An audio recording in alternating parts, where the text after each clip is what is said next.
ములుగు జిల్లాలో భారీ ఎన్కౌంటర్ జరిగింది. ఈ తెల్లవారుజామున 5 గంటల ప్రాంతంలో మావోయిస్టులకు పోలీసులకు మధ్య ఎదురు కాల్పులు జరిగాయి. చెలపాక అన్షెట్టిపల్లి మధ్య ఉన్నటువంటి జంపన్న వాగు సమీపంలో ఈ ఎదురు కాల్పులు జరగడం వల్ల 7 మావోయిస్టులు మృతి చెందారు. ఈ 7 మావోయిస్టులో చాలా కీలకమైన వ్యక్తి బద్రు 20 లక్షల రివార్డు ఉన్నటువంటి బద్రు చనిపోయినట్టుగా ఇప్పటికీ పోలీసుల నుంచి సమాచారం అందుతుంది. ఆయన దగ్గర నుంచి AK-47 తీసుకోవడంతో పాటు ఆయన దగ్గర చనిపోయిన తర్వాత అక్కడ పరిసరాలను గమనిస్తే 2 AK-47 దొరికాయి. దీంతో మరొక వ్యక్తి DVCM డివిజనల్ కార్యదర్శి కూడా మధు ఉన్నట్టుగా కూడా మనకు ప్రాథమికంగా సమాచారం అందుతుంది. ఏటునాగరం ఏరియా అలాగే మహదేవ్పూర్ ఏసీకి సంబంధించినటువంటి ఆయన కూడా ఈ ఎన్కౌంటర్లో చనిపోయినట్టుగా మనకు సమాచారం అందుతుంది. అలాగే ఏరియా కమిటీ మెంబర్లు అయినటువంటి కర్ణాకర్, జమున, జైసింగ్, పార్టీ సభ్యుడు కిషోర్ అలాగే కామేష్లు కూడా మొత్తం 7 ఈ ఎన్కౌంటర్లో చనిపోయిన నేపథ్యంలో పోలీసులు పూర్తిగా అప్రమత్తమయ్యారు.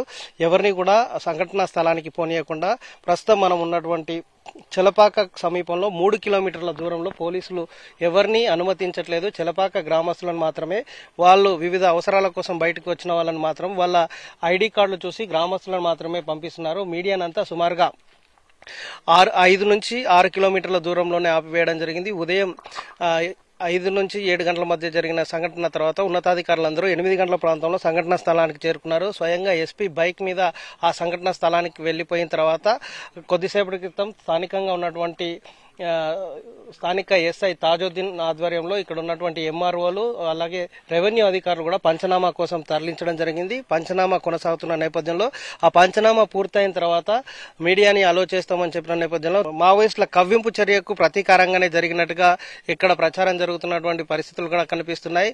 15 రోజుల క్రితం ఇద్దరిని మావోయిస్టులు పోలీస్ ఇన్ఫార్మర్లుగా చంపివేయడం, వెంకటాపురం పోలీస్ స్టేషన్కి అతి సమీపంలో వారిద్దరిని చంపివేసి ఇన్ఫార్మర్లకు హెచ్చరిక జారీ చేసిన నేపథ్యంలో పోలీసులు ఆ సంఘటనను సవాల్గా తీసుకున్నారు. ఆ తర్వాత ఈ పోలీసులకు సహకరిస్తున్న వాళ్ళకి తగిన బుద్ధి చెప్తామంటూ శాంతి పేరుతో వెంకటాపురం ఏరియా కార్యదర్శి శాంతి పేరుతో లేఖను విడుదల చేసిన నేపథ్యంలో అప్పటి నుంచి వాళ్ళు సీరియస్ గా ఈ సంఘటన తీసుకున్న నేపథ్యంలో పోలీసులు క్యూమింగ్ చేస్తున్నారు. ఎలాంటి అవాంఛనీయ సంఘటన జరగకుండా ఇటు భూపాల్పల్లి, ములుగు అలాగే భద్రాచలంకి సంబంధించినటువంటి ఈ పరిసర ప్రాంతంలో అంతా అడవి ప్రాంతం ఉంటుంది కాబట్టి గ్రేహౌండ్స్ బలగాలు పర్యవేక్షిస్తున్న నేపథ్యంలో క్యూమింగ్ చేస్తున్న నేపథ్యంలో ఈ నర్సంపేట డివిజన్ కార్యదర్శి అయినటువంటి నర్సంపేట ప్రాంతానికి సంబంధించినటువంటి బద్రు నాయకత్వంలో ఒక టీం తారసపడింది. వాళ్ళకి అలాగే పోలీసులకి గ్రౌండ్స్ దళాలకి మధ్య ఎదురు కాల్పులు జరగడం వల్లనే 7 మృత్యువాత పడ్డారని పోలీసులు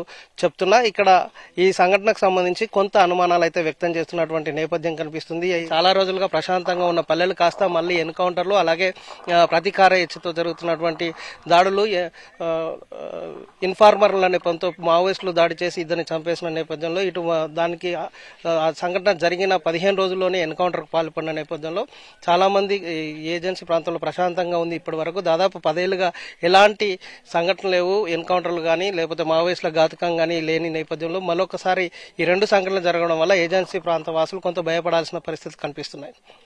కెమెరామెన్ వాజిద్ కుమార్, NTV వరంగల్.